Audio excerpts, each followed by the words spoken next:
NDA से नाराज होकर किन सीटों पर बाजी पलट सकते हैं उपेंद्र कुशवाहा? जी हां, इस सवाल का जवाब जानने के लिए वीडियो में अंत तक बने रहिए। दरअसल बिहार विधानसभा उपचुनाव को लेकर एनडीए में सीटों के बंटवारे का ऐलान हो चुका है, लेकिन अभी भी सियासी हलचल तेज है। अब नया मामला उपेंद्र कुशवाहा का है, जो अब एनडीए से नाराज हो गए हैं। उपेंद्र कुशवाहा को मनाने के लिए देर रात कोशिशें होती रहीं, लेकिन वे नहीं माने। उन्हें मनाने के लिए डिप्टी सीएम सम्राट चौधरी, बीजेपी नेता नित्यानंद राय, नितिन नवीन और ऋतुराज सिन्हा पहुंचे थे, लेकिन बात नहीं बनी। बीजेपी नेता जब उपेंद्र कुशवाहा के घर से निकले तो मीडिया से बात नहीं की, हाथ जोड़ते बाहर आ गए। उपेंद्र कुशवाहा ने कहा कि nothing is well in NDA. Upendra Kushwaha ने अब अपने नेताओं को पटना बैठक के लिए बुला लिया था। हालांकि बाद में उन्होंने फेसबुक पोस्ट में लिखा कि केंद्रीय गृह मंत्री अमित शाह के साथ चर्चा के लिए वो नित्यानंद राय के साथ दिल्ली जा रहे हैं। ऐसे में पटना की बैठक स्थगित की गई है।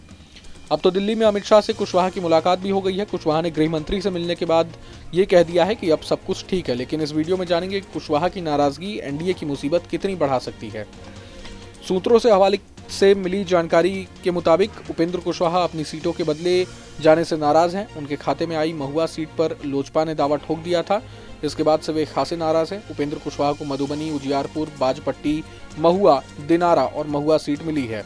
इनमें से महुआ सीट वापस ले ली गई, जिसमें उपेंद्र कुशवाहा खासा नाराज हैं। उन्होंने अपने कार्यकर्ताओं को एनडीए के किसी भी उम्मीदवार के नामांकन में जाने से मना कर दिया है। गौरतलब है कि उपेंद्र कुशवाहा 2010 में जेडीयू में थे, 2015 का चुनाव बीजेपी के साथ लड़ा और 2020 में तीसरा मोर्चा बनाया था। 2020 में उन्होंने 99 सीटों पर चुनाव लड़ा और 1.77% वोट हासिल किए। वे खुद एक भी सीट नहीं जीते, लेकिन उन्होंने एनडीए को 13 सीटों पर चुनाव हरा दिया। इसलिए इस बार एनडीए ने उन्हें अपने साथ रखने की पूरी कोशिश की है, लेकिन बात बनती हुई नहीं दिख रही। जाहिर है कि बिहार की आबादी में 4.21% कुशवाहा हैं। उपेंद्र कुशवाहा इस जाति के बड़े नेता माने जाते हैं, जो पारंपरिक रूप से एनडीए का वोटर माना जाता है। लेकिन लोकसभा चुनाव में कुशवाहा वोटरों ने जो हलचल दिखाई, उसने एनडीए को हरा दिया। कुशवाहा वोटरों ने कई सीटों पर एनडीए के खिलाफ इंडिया अलायंस को वोट दिया।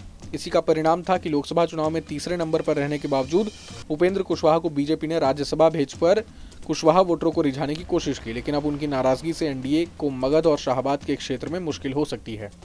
जानकारों का मानना है कि बिहार में ऐसी 20 सीटें हैं जहां उपेंद्र कुशवाहा समीकरण बिगाड़ सकते हैं। सुगौली, बाजपट्टी, बेलसंड, कुढ़नी, सीवान, बढ़हरिया, महाराजगंज, बखरी, भागलपुर, धोरैया, इस्लामपुर, बक्सर, मोहनिया, भभुआ, दिनारा, गोह, नबीनगर, बोधगया, अतरी, सिकंदरा इन सीटों में शामिल है। अब कुशवाहा को मनाने के लिए बीजेपी क्या करती है, ये तो वक्त ही बताएगा। लेकिन पूरे मसले को लेकर आप क्या खुद सोचते हैं, हमें कमेंट बॉक्स में जरूर बताएं। अगर आपको ये वीडियो पसंद आया तो लाइक करें और चैनल को जरूर सब्सक्राइब करें।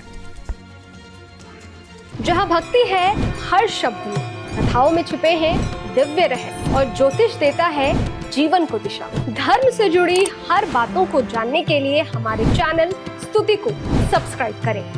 चैनल पर जाने के लिए इस लिंक पर क्लिक करें।